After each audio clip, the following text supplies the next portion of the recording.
Hello everyone, সবাইকে good morning. আর আমি সকাল সকাল ঘুম থেকে উঠে গ্রামের পরিবেশটা দেখতে অনেক ভালো লাগে। তোমাদের কাদের কাদের ভালো লাগে অবশ্যই কমেন্টে জানিও। তো আমি সকাল সকাল ফ্রেশ হয়ে এখানে চা খেতে বসে পড়েছি। আর আমার সাথে ছিল দীপিকা, প্রিয়াঙ্কা, আমার ছোট মাসি, তারপর আমার বোন, আমার বোনের ননদ, তারপর আমার ভাইটাই সবাই মিলে এখানে গল্প করে চা খাচ্ছিলাম। তারপর চাটা খাওয়া কমপ্লিট হওয়ার পর আমি একটু রেডি হচ্ছিলাম। তোমরা হয়তো ভাববে আমি কোথায় যাব, তো কোনো জায়গায় যাবো না, শুধু রিলস করার জন্য আমি রেডি হচ্ছিলাম। এখানে হালকা মেকআপ করছিলাম, মেকআপ বলতে কোনো কিছুই না, শুধু ক্রিম আর লিপস্টিক। তো লিপস্টিকটা লাগাচ্ছিলাম আমি আয়নার সামনে নেই বলে, তাই আমি ফোন দেখে দেখে লাগাচ্ছিলাম। আর এখানে প্রিয়াঙ্কা আলু ভাজার জন্য আলু কাটা হচ্ছে, আর এখানে আমার মাসি রুটি বেলে দিচ্ছে, আর আমি এগুলো ভাজছি।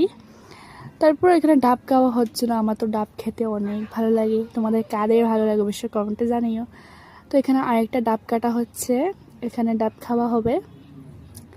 তারপর আমি আমার মাসির সাথে একটু ঢং করছিলাম, এখানে নেচে নেচে ঢং করছিলাম। আর আমার মাসি সত্যি আমার ফ্রেন্ডের মতন, আমার মাসি পিসি দোনোজন পুরো ফ্রেন্ড ভাবে বলতে পারো, ফ্রেন্ড। তো এখানে মাসি আমাদের ব্রেকফাস্ট রেডি করে দিল, সকাল সকাল রুটি আর আলু ভাজি।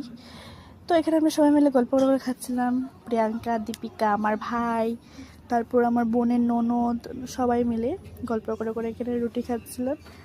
আর তোমাদের যদি ভিডিওটা ভালো লেগে থাকে অবশ্যই লাইক কমেন্ট শেয়ার করে দেবেন। ততক্ষণের জন্য বাই, দেখা হচ্ছে নেক্সট ভিডিও। Take care.